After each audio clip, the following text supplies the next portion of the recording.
What's going on, everybody? Okay, we are back here at Four Seasons Canvas and Design, and today we are dropping off the boat to get a Binimi done. Super stoked about that.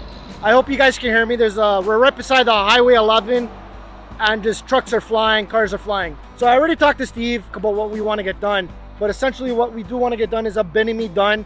It's going to be high enough so I can stand, and then he's also going to prep it so that we can expand on that later. So if you want to do a full enclosure with the boat or just do side panels or whatever it is.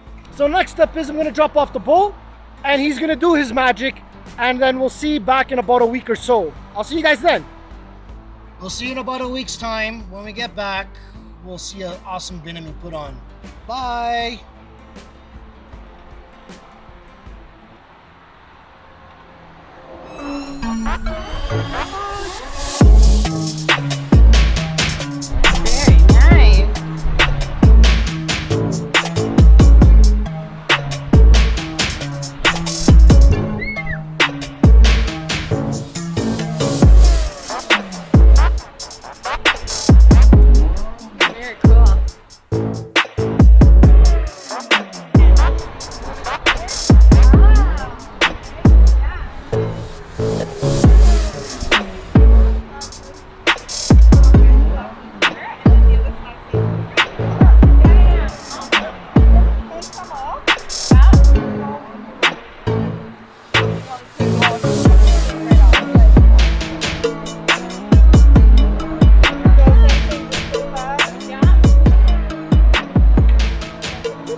Okay, awesome.